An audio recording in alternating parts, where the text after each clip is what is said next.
Bonjour à toutes et bonjour à tous, je suis ravie de vous retrouver pour une nouvelle review, cette fois-ci celle du tarot quantique par Kate Stopforth et Chris Butler aux éditions Dervy, voilà.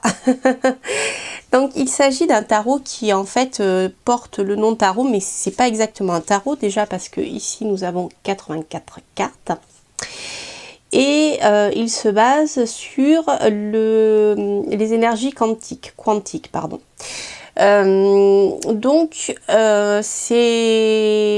Vous allez voir, c'est un tarot qui est très loin du tarot que l'on connaît, que ce soit le Marseille, que ce soit le Rider-Waite, ou tout tarot inspiré de ces deux, je dirais, tarots majeurs que l'on connaît maintenant. Il s'éloigne vraiment, je dirais c'est un système complètement à part. Voilà, donc pour ceux qui sont tarot, Rider-Waite, etc., si vous vous intéressez à ce jeu, il faut savoir qu'il vous faudra prendre le temps de rentrer dans les significations qui ont été ici données par les auteurs. Je vais vous expliquer tout ça. Alors, donc il y a un livret qui est assez petit d'ailleurs. Et vous avez ensuite les fameuses cartes de tarot, donc le boîtier, vous voyez. Voilà. Alors les cartes sont de bonne qualité, elles sont assez épaisses, je trouve, en fait. Alors, elles sont, voilà, elles sont souples, mais elles sont pas spécialement fines. Et elles reviennent bien. Il est très joli, je trouve que les couleurs et, vous voyez, ce sont des montages photographiques, des montages et un travail qui a été fait sur ordinateur. Je le trouve, voilà, je le trouve joli. Et on va voir donc ensemble comment ce tarot est constitué. Alors, le tarot quantique. Alors, nous avons ici l'explication de cet univers. Quel est le trait d'union que les auteurs ont mis en place entre les sciences modernes et l'ancien système spirituel du tarot. Donc je vais vous lire un petit passage. Le tarot quantique demeure dans deux dimensions qui vont bien au-delà de notre expérience sensorielle normale, de vastes étendues de l'espace profond et le monde infiniment petit contenu dans l'atome, etc., etc. Donc ils nous disent qu'il n'est pas nécessaire d'avoir une formation scientifique pour utiliser ces cartes, parce qu'on a le texte récapitulatif, mais moi je dirais que si vous êtes allergique aux sciences, c'est pas forcément un tarot qui risque de vous parler. Voilà, parce que les termes sont très scientifiques et donc ça peut refroidir les personnes qui sont allergiques voilà, aux maths, à la physique, à la chimie, etc. Voilà, autant vous prévenir. Mais il est, voilà, après vous voyez, le livret est simple parce que vous avez vous retrouvez les noms du tarot, mais bon, voilà, ce qui lui a été rattaché après, c'est soit vous allez rentrer dans le système, soit pas du tout. C'est vraiment très particulier. Alors, ici, le battleur, il est rattaché à la force électromagnétique. Le battleur rend visible ce qui est invisible. Cette carte représente la capacité d'exprimer une idée ou une vision. Qu'allez-vous créer? Donc, vous voyez, on n'est vraiment pas du tout dans le tarot. On est dans un système qui a été, je dirais, créé par l'auteur, par les auteurs. Donc voilà, c'est pour ça que je vous dis, en fait, si vous êtes habitué au tarot, vous n'allez pas pouvoir retirer le tarot. Enfin, vous pourrez le faire, mais au niveau des visuels, déjà, ils sont très différents. Je vais vous en montrer quelques-uns. Et puis, même la symbolique a carrément changé. Vous voyez, l'impératrice, on retrouve un peu plus ici la symbolique du tarot. Mais je vous dis, on est plus dans le tarot, même la symbolique du Rider-Waite. Voilà, l'autorité de l'empereur. Donc vous voyez, c'est vraiment loin du tarot, je dirais, traditionnel. le soleil, il le raccroche à la théorième. Alors ne me demandez pas ce que c'est parce que je ne sais pas. Donc voilà ce qui nous explique. Le soleil représente la conscience, un savoir, lieu où coopèrent en harmonie de nombreux aspects différents de la personnalité. Donc vous voyez, on n'est pas du tout dans la signification du tarot traditionnel. La lune en partie. Ensuite, qu'est-ce qu'on a? La théorie des cordes pour les étoiles. Les étoiles et pas l'étoile décrivent un moment de révélation illimitée. Elle représente une source d'inspiration créative et encourage à espérer un réveil spirituel. Alors chaque fois vous avez une question, quelle est la vision qui vous donne de l'espoir? Donc vous voyez, on est plus dans l'approche développement personnel ici. Voilà, donc ensuite les cartes qui ont été rattachées à des planètes. Ensuite vous avez des significations liées bien aux photons, galaxies, supernova, pulsars. Donc ça Orion, ça peut vraiment parler aux scientifiques, annihilation des particules, à ceux qui s'intéressent en tout cas à la science. Ophiuchus, la galaxie spirale, la naissance d'une étoile, la désintégration nucléaire radioactive, Andromède, Neptune, la matière obscure, la naine rouge, les neutrinos. Donc vous voyez là ici on rentre dans des dans de la science pas niveau simple, hein. Le Centaure, la Terre, Saturne, etc., etc. Alors, les méthodes de tirage sont ici. Donc, vous avez ici la méthode de la relativité à 4 cartes. Alors, la carte 1 va nous dire « Êtes-vous, où êtes-vous maintenant ?» La carte numéro 2, donc dans l'espace. La carte numéro 2, dans le temps. Quelles choses vont changer dans un futur immédiat? En 3, la pesanteur. Qu'est-ce qui vous attire? Et 4, la relativité, le secret de l'interaction. Ensuite, pour la méthode du principe d'indétermination, les 5 cartes, on a la carte 1, l'onde, la façon dont vous êtes influencé du point de vue émotif. La carte 2, la particule, la façon dont vous êtes concrètement influencé. La carte 3, indétermination, ce qui peut être changé. La carte 4, constante de Planck, ce qui ne peut pas être changé. 5, la probabilité et résultat possible. Voilà, donc pour ceux et celles qui sont très intéressés par, ou qui ont l'habitude de travailler avec les cartes pour la divination, pour le développement personnel et qui avaient fait des études assez poussées en sciences, c'est quelque chose qui peut peut-être vous parler, hein, parce qu'on est vraiment là-dedans quand même. Voilà, alors ce que je vais faire, je vais vous montrer quelques cartes. Et puis si on a le temps, je vous montrerai, on fera un tirage à 2 choix. Donc voilà, ici nous avons notre fou, notre mât, battleur. Vous voyez, elles sont vraiment très jolies. Alors je ne sais pas si vous voyez bien, il y a un vernis sélectif en fait, vous voyez, vous avez les chiffres qui brillent et des morceaux de la carte. Là ici vous avez pour la papesse quelque chose, je ne sais pas ce que c'est. Voilà,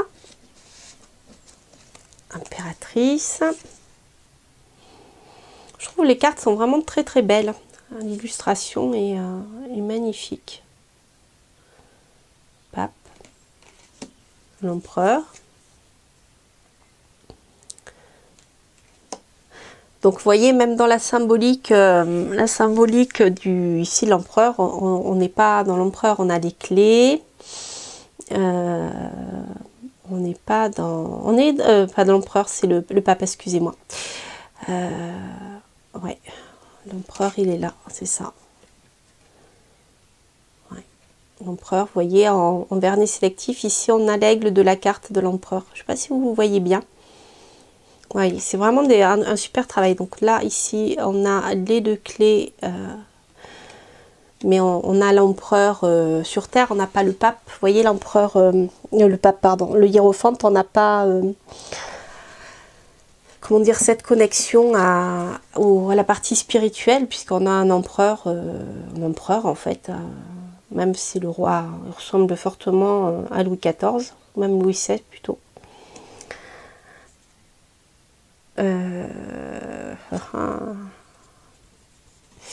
Là, ici, nous avons l'amoureux.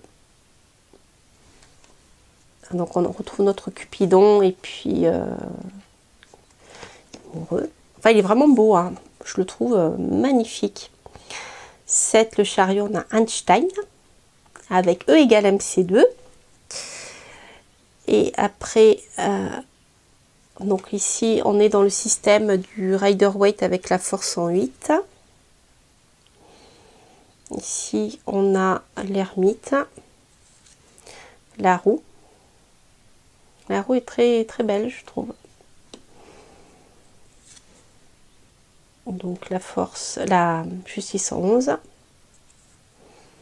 Rattaché à Saturne, ça c'est intéressant justement.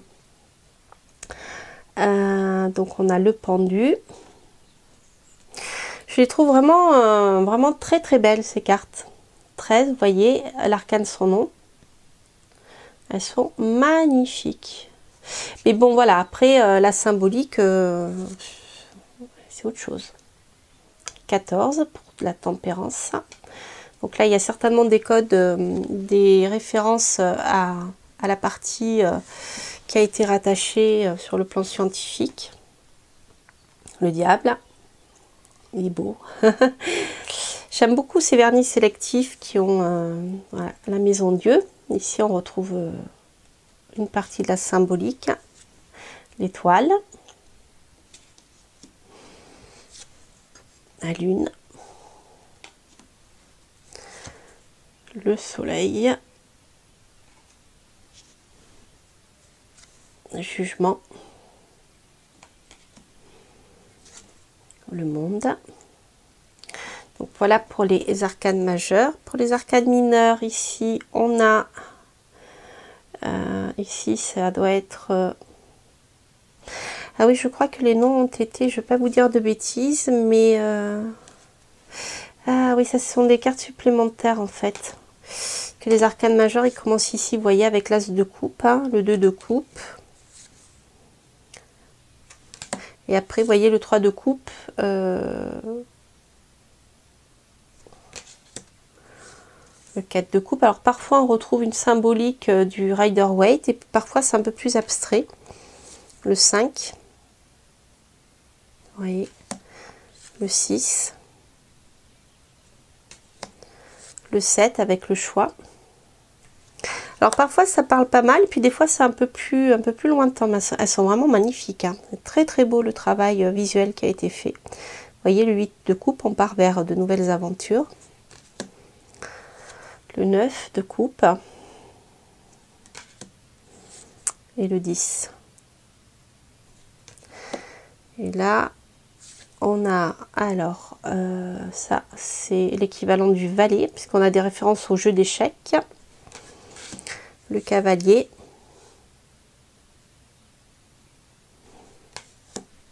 la reine de coupe. Donc on a le symbole qui est en bas ici, hein. Et là on a la reine. Voilà, après il vous faut apprendre les significations. Voilà, le roi. Donc là je vais vous montrer les deniers, l'as de denier, le 2 de denier. Donc là on est dans la histoire de l'équilibre, donc il est vraiment proche du rider, hein, dans la signification. Le 3 de denier, là ça me parle moins. Le 4 de denier, après voilà, c'est un peu plus particulier. Donc ce que je vais faire, je vais regarder quand même ces deux cartes que je ne vous ai pas montré le dos. Voilà le dos. Et il n'y a pas de dorure, hein, les cartes sont normales en carton simple. Je vais regarder la signification quand même de ces deux cartes, hein, qui sont particulières. Alors, donc c'est les deux cartes supplémentaires. On a donc ici l'univers.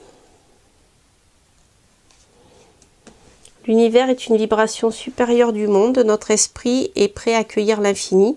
Êtes-vous à même de vivre dans un monde sans limite. Et ensuite, nous avons ici le phénix. Le phénix, il est beau. Vous voyez, on le voit en vernis sélectif. Le phénix, c'est la version évoluée du fou qui est rené des cendres pour recommencer son voyage depuis le début. Voilà, là on retrouve la signification du mât. Cette fois, son terrain de jeu sera l'univers tout entier. Qu'est-ce qui est rené au-dedans de vous? Voilà, au-dedans de vous, pardon. Donc voilà pour la plupart des cartes. Donc ce que je vais faire, je vais vous faire quand même un petit tirage à 2 cartes avec la question qui est posée à la fin. Parce que comme ça, vous verrez comment ce jeu peut vous résonner en vous. Hein. Alors, on va prendre des petites fleurs. Hop, on va prendre la petite fleur bleue, la petite fleur rose. Et on va voir quelle carte va sortir pour chaque question. Donc, vous pouvez poser une question par fleur hein, ou simplement une question et choisir une fleur. Et on va voir.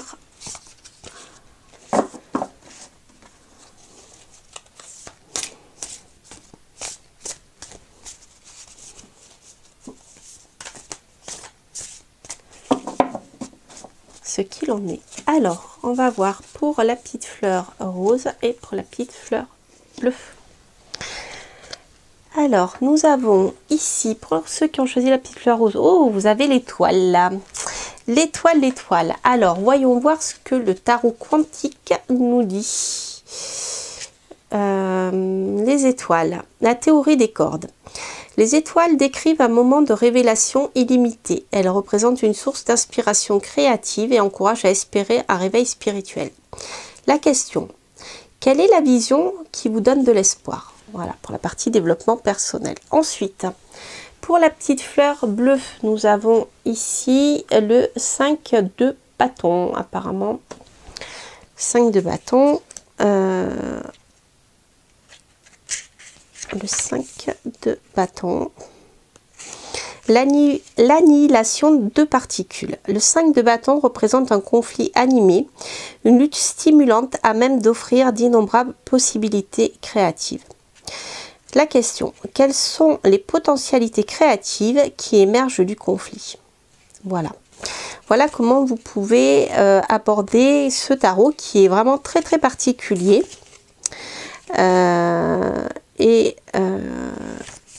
que je regardais d'autre? Oui, c'est le tirage à la fin.